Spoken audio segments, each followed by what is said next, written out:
le passage biblique dans lequel nous allons commencer, nous allons lire le texte biblique. La base est tirée dans Matthieu chapitre 15, le verset 1 à 6. Matthieu chapitre 15, le verset 1 à 6. Cela porte sujet sur la tradition des anciens et la tradition de Jésus.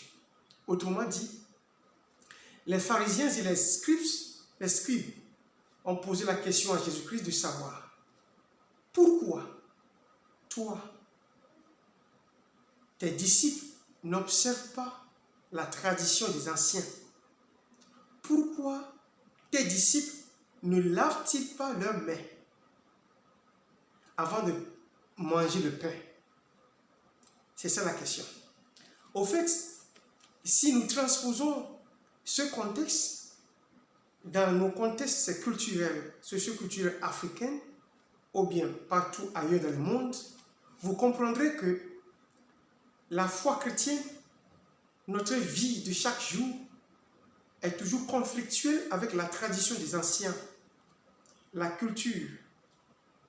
J'aimerais nous dire avant tout que dans cette exposition biblique, je ne suis pas contre toute la culture des anciens, la culture de nos ancêtres biologiques. Mais il reste à savoir, est-ce que toutes les doctrines de la culture de nos anciens, de la culture de nos ancêtres,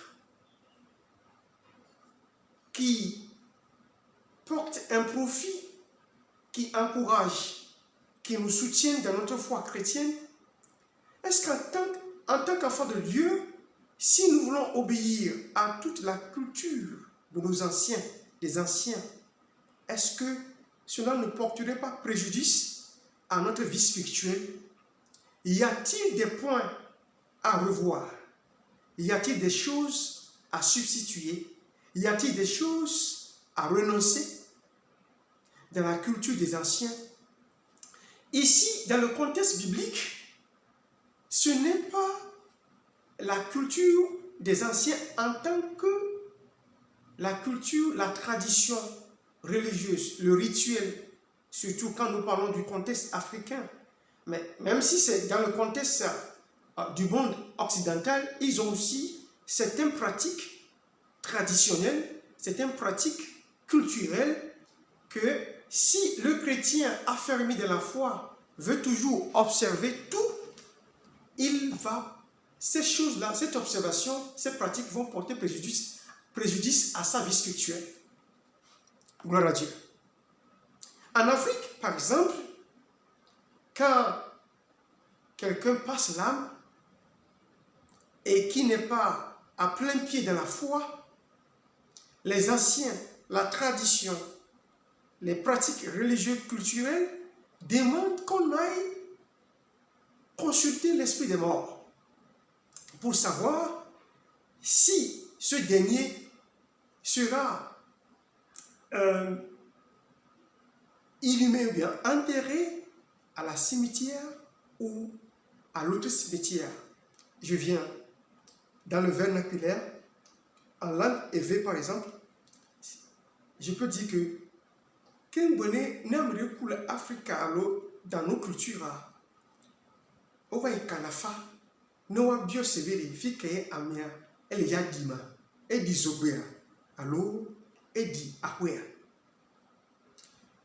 Zobéa, kaflane, amrojo, beni, ochi moji kudurua, non me dole, qui est aussi de la monde, on dit non de akwe. Ok. En ce terme, pour la foi chrétienne, si quelqu'un est affermi dans la foi, quelle serait la position de cette dernière ou bien de ce dernier par rapport à cette pratique rituelle, à cette pratique, à ce dogme ou bien à cette tradition des anciens? Je vous donne encore un autre exemple. En Afrique, surtout dans le contexte, dans certains pays, dans certaines traditions, si quelqu'un meurt, ses enfants, quand on fait sortir le cercueil, on dit on va les frapper devant le cercueil et on va les taper devant le cercueil afin que plus tard dans la vie, il ne faudrait pas que, si quelqu'un corrige ses enfants, il ne faudrait pas que l'esprit de mort de ce dernier aussi intervienne. C'est pratique. Quant à nous, les enfants de Dieu, qui ont la foi affermie, plein pied dans la foi, est-ce que toutes ces choses-là seront aussi praticables? Seront des choses que nous devons aussi adopter? Gloire à Dieu. J'espère que le Saint-Esprit m'aide à nous situer par rapport au thème, vous ayant exposé la thématique, présenter la thématique, le contexte dans lequel nous voulons faire la discussion d'aujourd'hui. Dans la Bible, on parle encore selon la loi de Moïse. Et là, il y a certaines lois de Moïse, certaines pratiques au temps de Moïse. On servait Dieu, évidemment, sous ces mêmes pratiques. Pourtant, Jésus-Christ a dit que ces pratiques ont des limites. Gloire à Dieu. Donc, l'exposition passera par la tradition des ancêtres, en passant par la tradition de Dieu sous le thème, la tradition mosaïque, transitant vers la tradition de Jésus-Christ, la tradition de la nouvelle alliance de Jésus-Christ. Gloire à Dieu. Lisons le texte. Dans Matthieu chapitre 15, le verset 1 à 13. C'est ça la base du texte. On ne peut ne pas terminer aujourd'hui. Aujourd'hui, c'est la première partie. Le Seigneur voulant, nous allons continuer en détail. Alors, les scribes et les pharisiens de Jérusalem viennent à Jésus disant: tes disciples transgressent-ils la tradition des anciens, car ils ne lavent pas leurs mains quand ils mangent du pain? Mais lui, Jésus, répondant, leur dit: et vous, pourquoi transgressez-vous le commandement de Dieu à cause de votre tradition?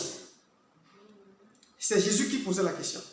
Et vous, pourquoi transgressez-vous les commandements de Dieu à cause de votre tradition? La tradition humaine, la tradition des anciens.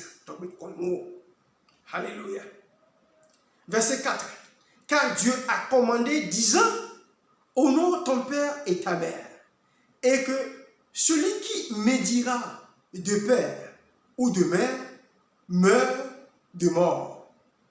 Attention, il y a un secret ici. Revenons à ça. Le verset 4. Car Dieu a commandé, disant: honore ton père et ta mère, et que celui qui médira de père ou de mère meure de mort. Mais vous dites: quiconque dira à son père ou à sa mère, tout ce dont tu pourras tirer profit de ma part est un don. Il y a une connaissance cachée ici.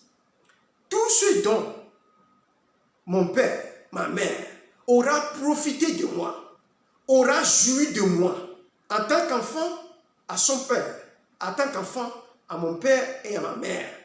Si par exemple je dis que c'est un don, je vais offrir ça à l'église, je vais offrir ça à Dieu à l'église, je vais donner ça à l'homme de Dieu, que c'est un don.